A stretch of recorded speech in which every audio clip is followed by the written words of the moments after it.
event. But this TechnoNet event is different from the previous one. If you have been in TechnoNet Summits 1, 2, or 3, this is a different edition. In this edition, we have hosted this event with Pycap, Mr. Stuart Brown, CEO of Pycap, and also it is a part of Toronto Tech Week, which is spread around the Toronto or I think GTA. As far as I know, there are 306 events happening in this week in Toronto, all in entrepreneurship, startups, innovation, and technology. And fortunately, we are one of those.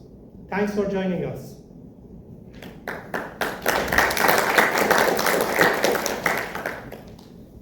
The topic which I want to talk about today is about a type of grants or government funding, which is SR&ED or SR&ED.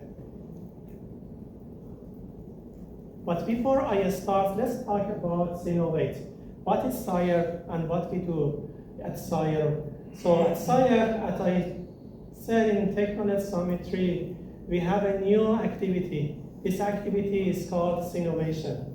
Innovation means that we invite talented people to join our community, to join our ecosystem. We help them to give birth to their startup in technology. We give them mentorship. We give them any technical advisory in MVP development and help them in government funding until they can survive and come up with a new product that will be our Canadian proud technology. That's we do in SIRE. We innovate startups, and I like that we have all of you in this ecosystem after this event.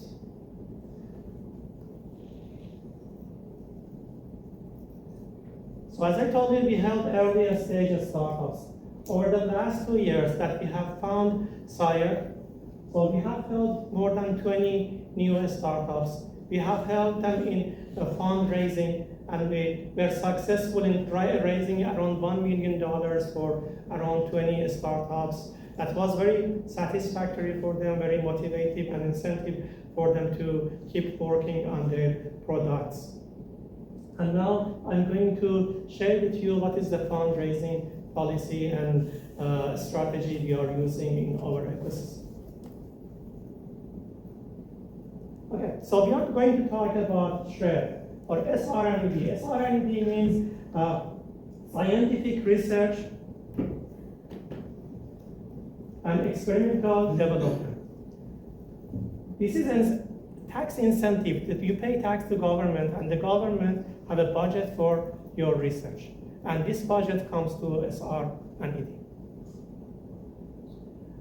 This SR&ED provides a source of financial support for advancing technology. If you are going to have an advancement in technology, you can apply for this type of grant. Particularly, this grant is good if you still don't have any MVP. If you don't have any MVP, you're looking for any investor, I don't suggest it to you because we don't have any MVP. It's very hard to find an investor. Even if you have any MVP, you don't have any tractions, again, it's very hard to attract any investor. But how you want to survive? How you want to keep working on your MVP development? So government will help you. And the government help is under the program which is called SR&ED.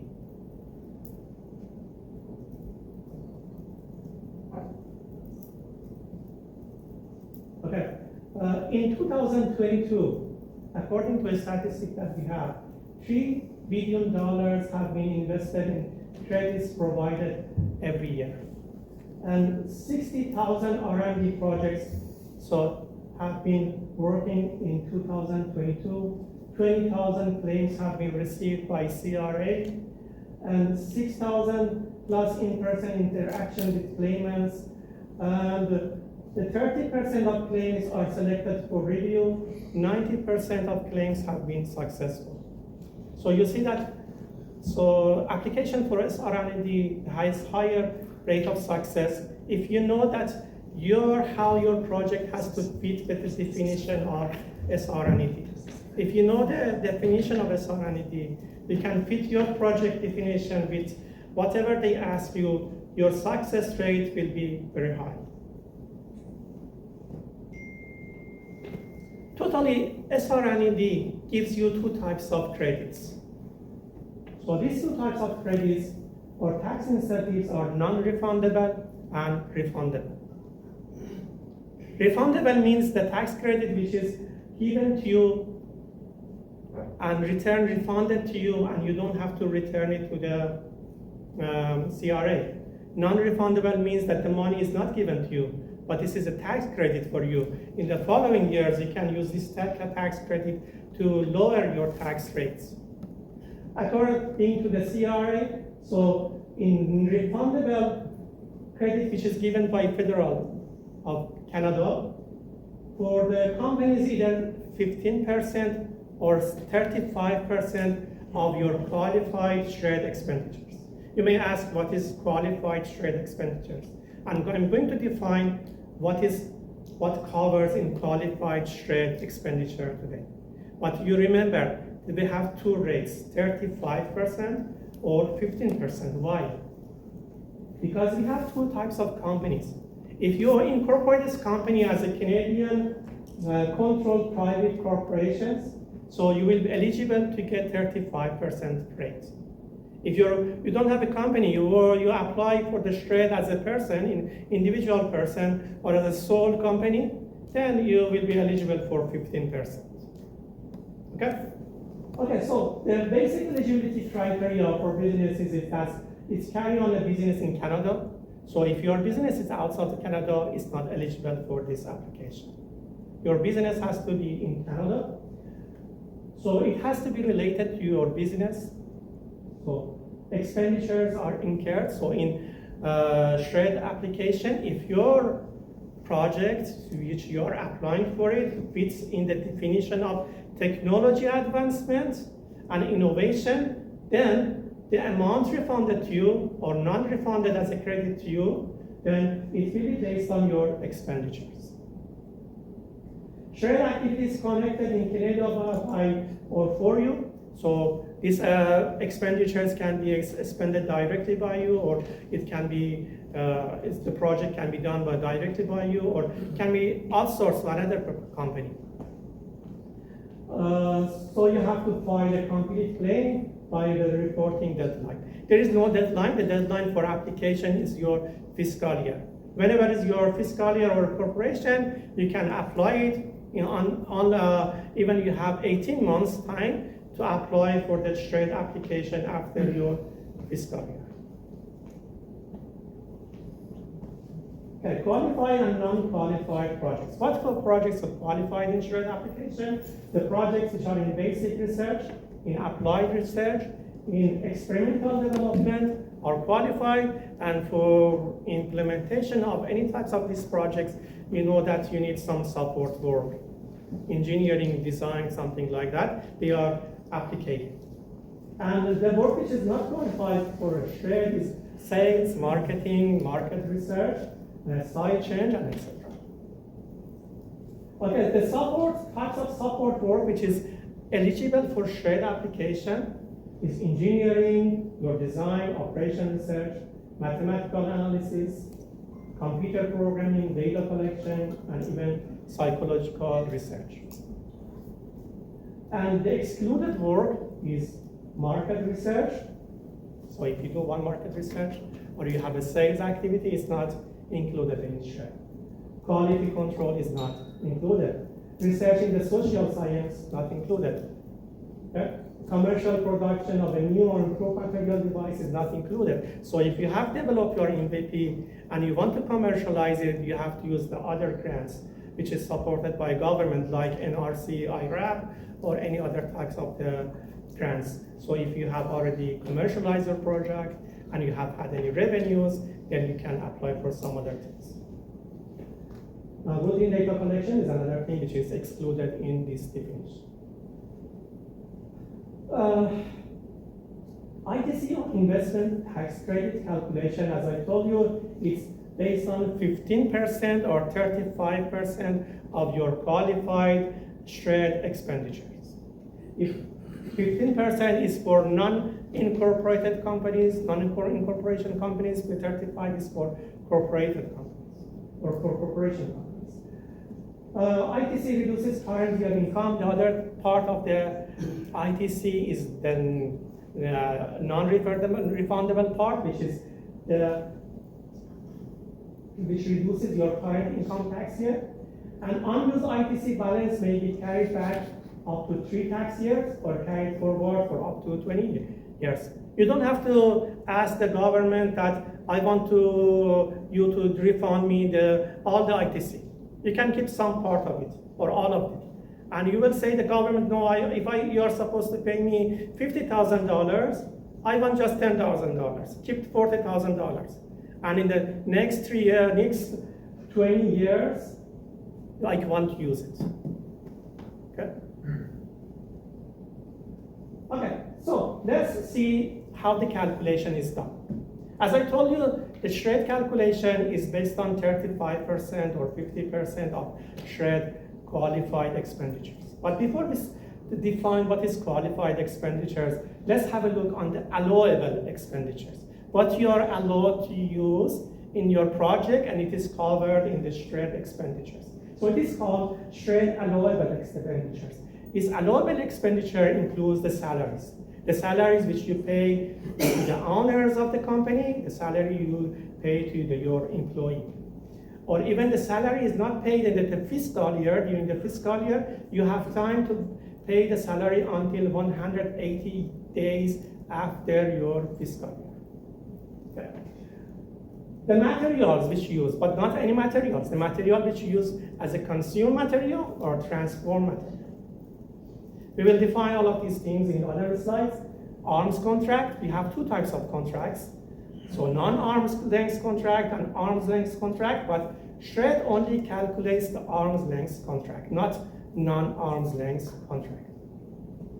And the third-party payments, so if you have payment from other parties, the government, my tax from NSERC, other things, that you can include your contribution in it. And employees overhead. If you have employees, you have property, you have rented property, you are paying for utility, you're paying for phone, internet. These overheads can be included in your employees' overhead. Share is salaries. Salaries are even given to the owners or non-owners. If it is given to owners, so maximum 70%, 75% of that salary can be calculated in SR&ED calculations. If it's given to non-owners, then 100% can be included. Because you know that any owner, besides working on the research projects, they have to manage the company. So they don't pay usually 100% of time on the company, okay? Okay, so to calculate the overhead, accordingly, we have two types of calculation. Traditional calculation, you give a list of your expenses in utility, property tax, phone, internet, other things to government, and they may approve it. But the easier way is the proximity method. The proximity method says that 55% of your salary paid to owners or non-owners will be calculated as the overhead. But for non-owners, it has to be multiplied by the rate of maximum 75% again. Okay? The materials that you can include your SR&ED expenditures are either consumed material, like any chemicals you use in your projects, anything which has been absorbed, broken, destroyed in your project, or it can be a transfer material. You are in technology, you are making an electronic board, so you use electronic devices, IC chips, sensors. These are incorporated in your device, so they are included in your transform material. You need to get subscription from any cloud provider like Azure, AWS. These things are included in your material, transform material. Okay, as I told you, you can have contract with some other companies. You don't have to do all the projects. You can give even 100% of the project to other companies, outsource it to other companies. The other companies are either arm's length company or non-arm's length company. Arm's length company means that the company, if you don't have any share with the other company. You are not the director, owner, you are not the shareholder of the other company. And non-arm's length means that you have some share in the other company. That's okay that you give your outsource your project to any of these two types of the companies, but the shred calculation will be only based on the arm's length company because of the conflict of interest. Okay. Okay, accordingly, so now we can define shred qualified expenditure. So the total qualified expenditures used for calculation of the federal investment tax credit is called shred qualified expenditures. This is for federal tax. I will talk about provincial later. For federal tax, so qualified expenditures are the total allowable expenditures minus some items, like the government support, like the Ontario support. If you are living in Ontario, in Quebec, in Manitoba, whenever, and you get support of those province governments in your project, you have to reduce it from the allowable amount, and then 35% or 15% of that amount will be paid to you. Okay? So the qualified expenditure means the allowable expenditures minus your assistance from other parties.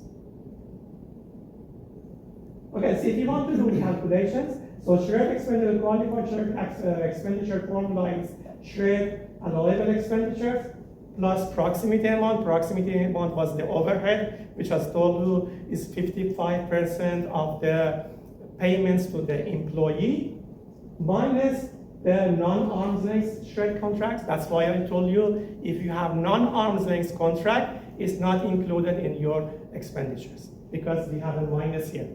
Minus the government or assistance, minus 20% of arm's length contract. If you have arm's length contract with other company for $50,000, not the whole $50,000 are calculated in your expenditures. 20% will be deducted, 80% will be calculated. If you have a third party, for example, you got fund from MyTax to hire people, and you pay 50% to MyTax as your contribution. And this 50%, again, 20% of it will be deducted. Okay, this is for the formula for shred expenditures, and the government of Canada will pay you 35% or 15% of qualified shred expenditures. Okay, the other part is the provincial assistance. Every provincial has its own policies, different policies. They are not the same. In Ontario, we have three types of tax credits. First of all is Ontario Innovation Tax Credit, or OITC, and this is refundable, like the federal one. And this refundable amount is equal to 8% of qualified expenditures, not qualified federal expenditures, qualified Ontario expenditures, a little bit different, but very similar. And also, we have non-refundable tax credit from Ontario, which is called Ontario Research and Development Tax Credit, or ORETC, which is non-refundable, and it covers 3.5% of qualified expenditures. The other tax credit is given to you by Ontario is Ontario Business Research Institute Tax Credit, or OBRITC, which is 20% of qualified third-party payment, not qualified expenditures, just the third-party part. If you remember, what was the third party? It is refundable, provided they but you have to have paid this to a third party. Who is this third party? An academia, for example, an institute, education institute, not to any other company you can outsource this. So there are some limitation constraints for the third one, but it works. Okay. But these are different things, different tax credit in different provinces. For example, in Quebec, we have these four types of tax credit. Tax credit for salaries or wages. Tax credit for university research. So you have to have any research with the university, academia. Tax credit for private partnership with pre-competitive research. Tax credit for fees or dues paid to a research consortium. You see that, so Ontario is easier to get that tax credit than Quebec. If we see the other one, for example, in British Columbia, we have only one tax credit, which is refundable. In Ontario, it was 8% of the expenditures, qualified expenditures. In BC, it is 10%. But we don't have any non-refundable tax credit in BC. Okay, so this is the formula calculations of SR&ED, how SR&ED works, and if you have any innovation idea, and you're thinking about raising money, you don't know how to compensate your expenditures, SR&ED is a very good way. So if you need any more consultation, please contact us using this email address, info@synovatis.ca. We can have any free consultation together to help you to become on track and apply for this type of government support. Thank you very much, and I hope you enjoy the rest of this event. Thank you.